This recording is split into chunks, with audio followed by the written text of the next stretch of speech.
नमस्कार। केरल के कोझिकोड में रविवार को एक 12 साल के लड़के की निपाह वायरस संक्रमण से मौत हो गई।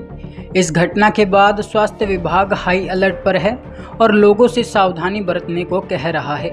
इस बीच देश के सबसे बड़े अस्पताल all India institute of medical science के विशेषज्ञ ने लोगों को सलाह दी कि वह बिना धोए गिरे हुए फल खाना खतरनाक हो सकता है।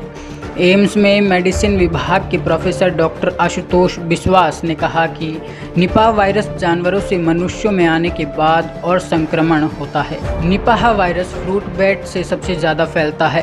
फ्रूट बैट अपने लार फल पर ही छोड़ देते हैं, फिर यह फल खाने वाले जानवर या इंसान निपाह वायरस से संक्रमित हो जाते हैं।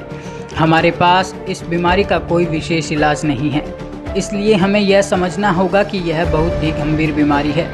डॉक्टर आशुतोष बिश्वास ने आगे कहा कि अतीत में हमने भारत में देखा है कि फ्रूट बैट निपाह वायरस को हमारे घरेलू जानवरों जैसे सुअर, बकरी, बिल्ली, घोड़े और अन्य में भी प्रसारित कर सकते हैं। इसलिए इस वायरस का जानवरों से मनुष्यों में जाना बहुत ही खतरनाक है।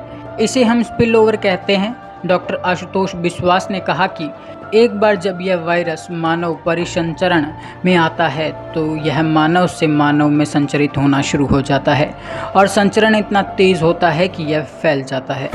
इसलिए इसकी पहचान करना बहुत ज़रूरी है।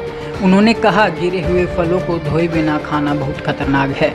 अगर हम फल धोकर नहीं खाते तो इससे वायरस का जानवरों से इंसानों में पहुंचना शुरू हो जाता है। केरल राज्य के कोझिकोड गांव में 12 साल के बच्चे की निपाह वायरस से मौत हो गई। वायरल को फैलने से रोकने के लिए राज्य के स्वास्थ्य विभाग की तरफ से बच्चे के घर के 3 किलोमीटर के दायरे को निरुद्ध क्षेत्र घोषित कर दिया गया। वहीं इससे लगे इलाके भी कड़ी निगरानी में हैं। 4 जिलों कोझिकोड, पड़ोस में कन्नूर, मलप्पुरम और वायनाड जिलों में स्वास्थ्य विभाग को हाई अलर्ट पर रखा गया है। सबसे हटकर सबसे अलग, सत्य के साथ राजस्थान की आवाज़। अब तक के लिए बस इतना ही। बने रहिए राजस्थान की आवाज़ के साथ। जय हिंद, जय भारत।